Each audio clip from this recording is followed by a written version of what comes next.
Welcome to the Mike Litton Experience Podcast.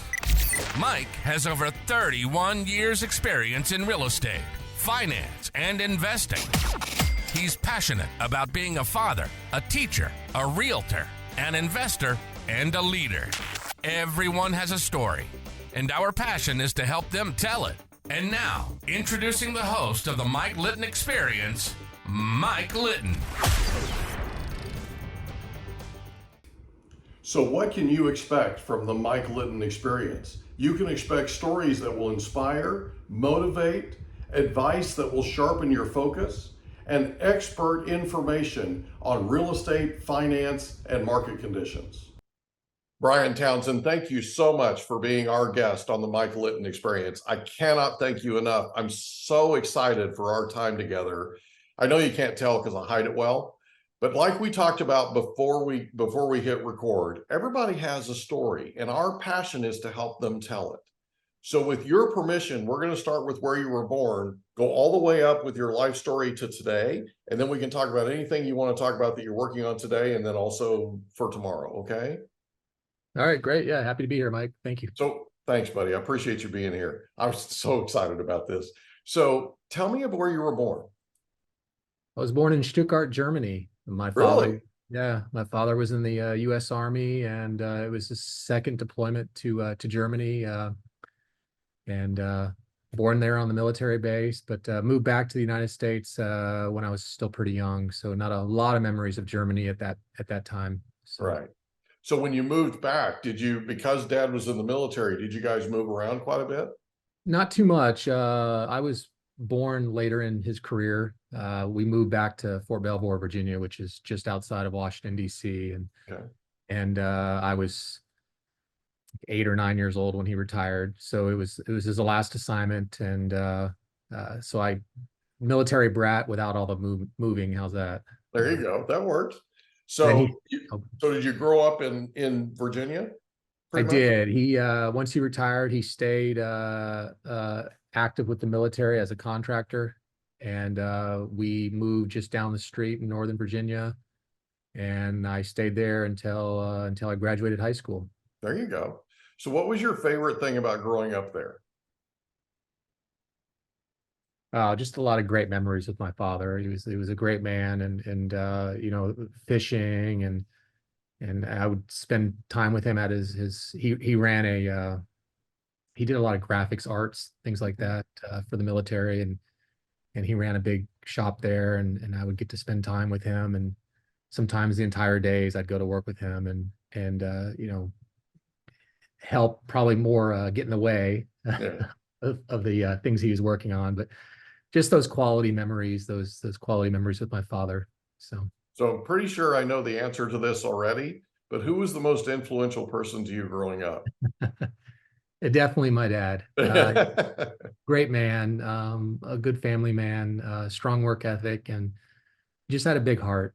You know, we buried him a few years ago. He's at Arlington National Cemetery now in Washington, D.C. And yeah, just so proud of him, and you know, definitely my hero. That's awesome, buddy. So where did you graduate from high school? So I went to high school in Woodbridge Senior High School. It's probably about 20 miles south of Washington, D.C. in Northern Virginia there. Interesting story there. I was a very average student in high school. My guidance counselor actually told me I should not go to college, that it would be a waste of money for my family, which, you know, it's funny because nowadays that would never happen in a school, right? But and I'm not, you know, I wasn't upset about it. But it's interesting because years later I would think about that and how that impacted me. And you know, I went to college in Missouri and got 3 degrees. I got my associate's degree, my bachelor's degree, and then I went on to graduate school and got my master's degree. And you know, but in high school I was a very average academic student, and you know, didn't stand out with my grades. And she told me, hey, it'd be a waste of money. Don't do it.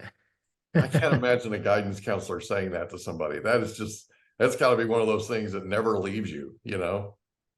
Yeah, absolutely. I was never upset about it, or I'm not really bitter about it or anything like that, but it's definitely a memory. Motivating, It's right? a little bit maybe. You're So going to prove her wrong, baby. And you I, did. I think I did. I think I've done okay in life. I'm So, proud of you, buddy. That's awesome. So you go to Missouri, you go to college. What did you, so you got your bachelor's degree. What was your bachelor, or pardon me, your associates? What was your associates in? so the associates is in law enforcement, and then the Okay. bachelor's was in criminal justice administration, which, Okay. really a lot of these degrees, the associates is just a couple different electives, and there you Yeah, go with 2 degrees. But I got you. and then I And then the stayed. master's? Yeah, I actually went to Kansas, Pittsburgh State, Kansas, which is maybe 30, 40 minutes away from the school in Missouri. I went to Missouri Southern Mhm. and got my master's in human resources. There you go. What made you pick human resources? Well, I knew back then I had an interest in training, and Okay. it was the way they referenced the masters in human resources. It was a counselor. I had another counselor, but a good story this time, who had the same degree, and he said, based on the things I've talked about and my interests in life, that he thought this would be a good avenue. And I checked it out, and yeah, it was. I ended up being a graduate assistant, so they paid my tuition, and gave me a small little salary of, I think, a whopping $300 a month, and Wow. but no complaining. Hey, Right. they paid for all my credit hours, and that was the most important thing. So. That's awesome, man. That's awesome. So you graduate from Pittsburgh, right? And where do you go from there? So during my graduate program, I started as a police officer in Joplin, Missouri. So that was my first career in law enforcement. Okay. Knew I wanted to go in law enforcement. My goals were actually set on DEA, the Drug Enforcement Administration, but quite frankly, I didn't know how I was going to get there. Right. You know, but a friend of mine said, "Hey, you need to, once you look at the police department, it's a good way to start and get your feet wet and see whether or not you even like this profession." And Right. the first day, I fell in love with it, and Yeah. yeah. So let me ask you this, and I'm sure you know what I'm going to ask you, but why DEA? Why were you? Because it sounds like you had a passion, and I know you still do, but I mean, it sounds like at the time you had a passion for the DEA. What made you decide to do that? Yeah, I saw what drugs did early on. Thankfully, I had a good family. Like I said, great mom and dad. But I definitely saw what drugs were doing to the community that I lived in, Yeah. and I knew that I didn't like drugs, and I and, Yeah. and I saw the devastating impact that it had on families and people. Mhm. And I just made a decision that I wanted to be part of some type of solution to prevent that type of harm on folks. Gotcha. And again, I had no idea what that how that would be paved, how I would get there. I remember I was at a career field fair, and some DEA agents were there, Yeah. and it was just so intimidating just to even go up to them and say hello to them. And um, but I did, and got some really good information. And then I was actually working at a restaurant with a lady whose husband worked at the FBI Academy in Oh, Quantico. And there you go. Quantico is about 30 minutes further south of me. Yeah. The DEA is co-housed at Quantico with the FBI. Okay. And he knew that I had an interest in federal law enforcement, specifically the DEA, but of course they were leaning towards the FBI because he worked there. He wasn't an agent, but he worked on the grounds there. And he says, "Hey, I can get you a tour." Mhm. And I said, "Oh, sure." So it was my senior year in high school, and I remember we went down there, and we were sitting in this in the big building. It's the Jefferson Building, and he was talking about integrity and honesty and other things, tenets of the FBI. And he put his wallet on a counter and said, we could go on the rest of our tour, and when I get back, this wallet will still be here untouched." And I thought, okay. And he was really trying to push me to the FBI. And then right around the same time, right down the hallway, this academy, DEA academy class. At the time, the DEA was actually in the FBI's building. Okay. 1999, they built their own facility. still on the Quantico area, but at this time, like I said, they were co-housed in the exact same buildings, used the same classrooms. So right as he's doing this with the wallet, I see this group of guys, men and women, marching down the hall, and they had an academy uniform. They looked just determined. Yeah. And he made a comment that was DEA, and I didn't say anything to him, but I thought, that's exactly. I want to be one of those guys, And Right. yeah, it was a silly story, but No, I love it. I love it because yeah. it's about how you made the decision, right?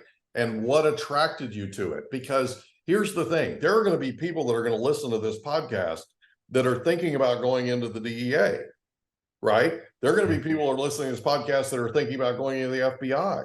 So this is all incredibly important because they haven't taken that tour yet, right? They haven't had the experiences that you've had. That's one of the reasons I was so excited about this, because I wanted to get sort of a behind the scenes look at what it's like, right? Like, one question that I have, I know I have a million questions, I apologize. And we could probably be here for 3 days. We don't have that much time, but when you started in Joplin as a police officer, what was it that made you fall in love with law enforcement the first day? Wow, so much. You just had this instant feeling of gratification of helping people. Okay. Some of the calls we went on that first day, when I was actually just riding with the officers, it was interesting because these are people that could make a difference in their communities and make the community safer. And I buy into that. I think that's an important part of law enforcement is truly making our communities safer and being able to live, lives without crime and all the other crap out there. So an opportunity to serve and an opportunity to make somebody's life better through what you do for a living. Yeah, that's cool. I love it. You get that feeling right away. You really do. It's incredible. Yeah.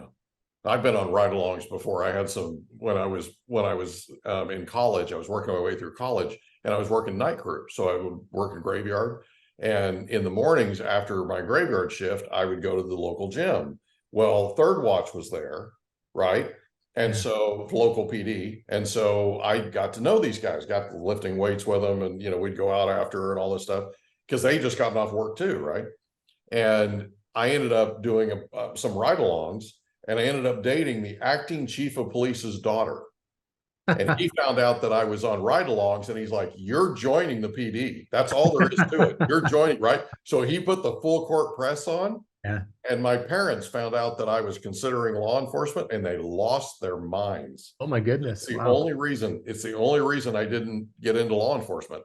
So when I told you before that I have an appreciation for what you did and what you do, or have done, and what you do, it really is from the bottom of my heart. So yeah, I went on a bunch of ride-alongs, and I actually ended up helping people, even though I was not a sworn officer or any of that kind of stuff. I jumped in and helped in some situations, and it was incredible. It was absolutely incredible. It was gratifying as all get out. So yeah, definitely a fun profession, that's for sure. Yeah, it really is. So you're a police officer at Joplin, and you end up, I guess you end up applying to the DEA, right? I did in 1998. The application process for DEA is really long. I can imagine. I actually got hired in probably record time. I think it was about 10 months, which is crazy. I have friends that took 3 or 4 years before they went to the academy. So I just was the right time. They were hiring a lot, and put in, and 10 months later I was at the academy. So what was it like having wanted to do this for as long as you had, right? And seeing those people march down the hallway, right? What was it like? Describe the feeling. What was it like your first day? Like when your first day at the academy, your first day you're in the DEA. I was proud. I was fulfilling a dream. This was something that, a young high school kid decided he wanted to do, didn't know what that meant. and like I said, a guidance counselor is telling me don't even go to school, and Yeah. that was my background, and it felt really good. It felt amazing to have a dream and fulfill that dream and to be there. You just have to kind of take a breath and realize that, wow, here I am. And it was the start of an amazing career and an amazing agency. And I'm very proud of that. 28 years, right? 23 with the DEA. I was a police officer in Joplin for the 5 years. Gotcha. And, Okay. So yeah. 28 total in law enforcement. So 23 years with the DEA. What was your favorite thing about that 23 years? All the people I worked with.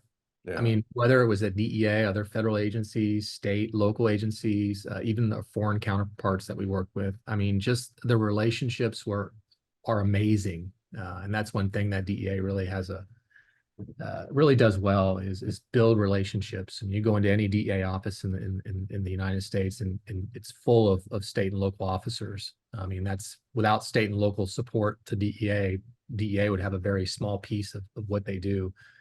But those relationships are incredible.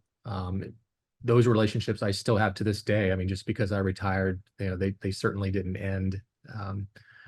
But yeah, no, it was a great career. I spent many years in Arkansas, Texas, Virginia at our academy. I spent 4 years there, and then I was able to come back to Missouri for the last few years. And all the assignments were different, but all were very rewarding and gave me a great perspective of the overall work that DEA does.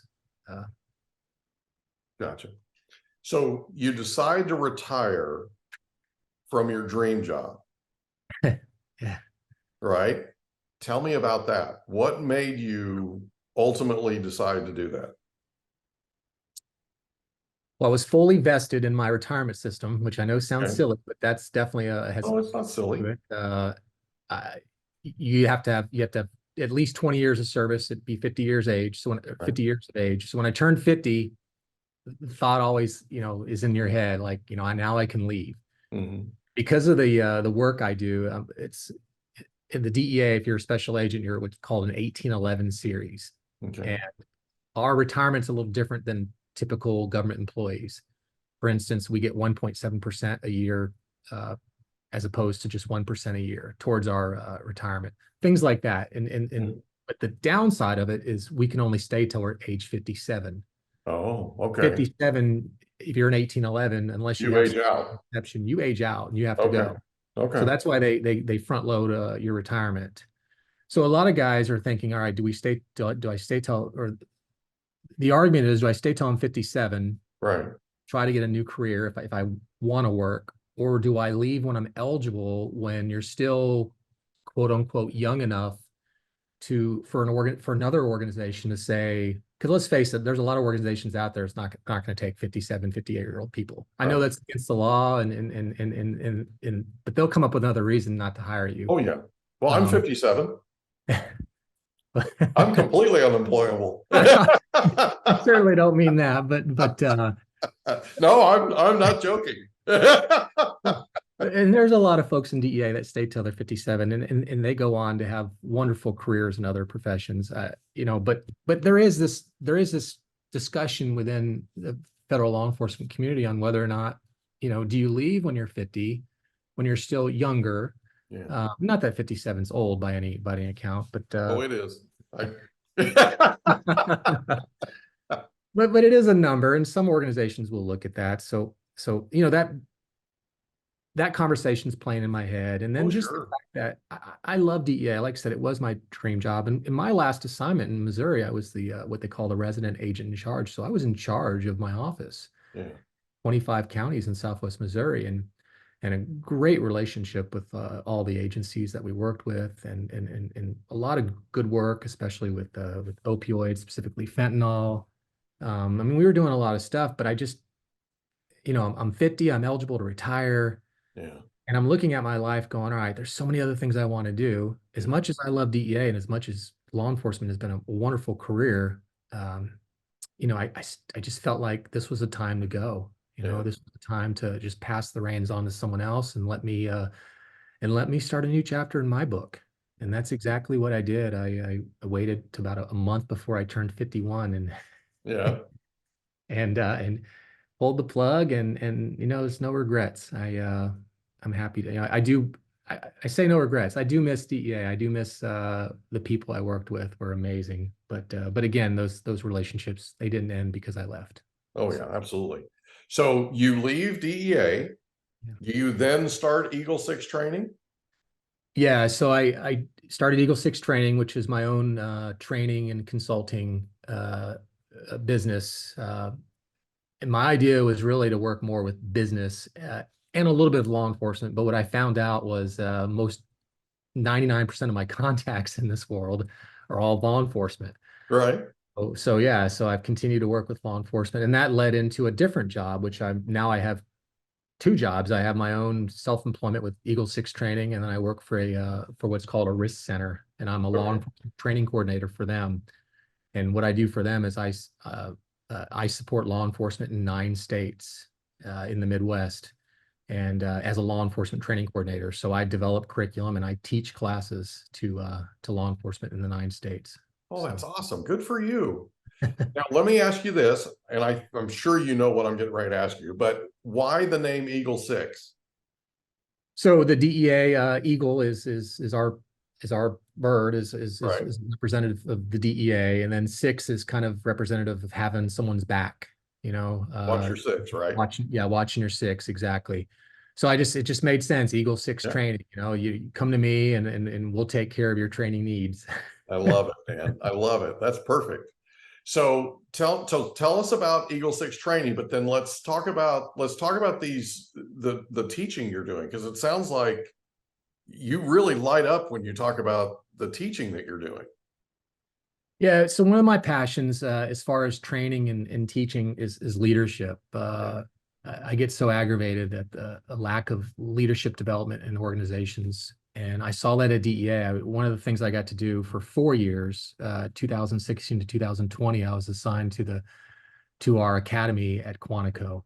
And I was in charge of most in-service training, and including our leadership training. And in fact, I was able to branch off of our leadership classes and start a leadership training unit for DEA, which still stands today. And it's a 10,000 person workforce, and we were tasked with conducting all leadership training for DEA, and one of our emphasis really was to train our first line supervisors, and we're mandated, actually, or DEA is mandated by the Department of Justice to train first line supervisors within so many days of their promotion.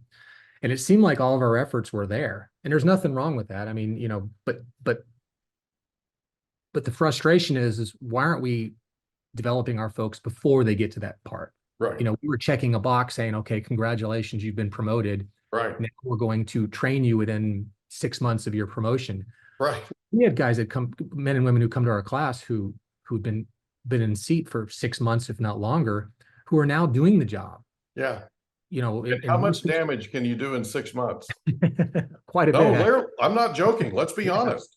I've been part of organizations where leadership was horrible. Right? I've been part, and they needed training like you're doing.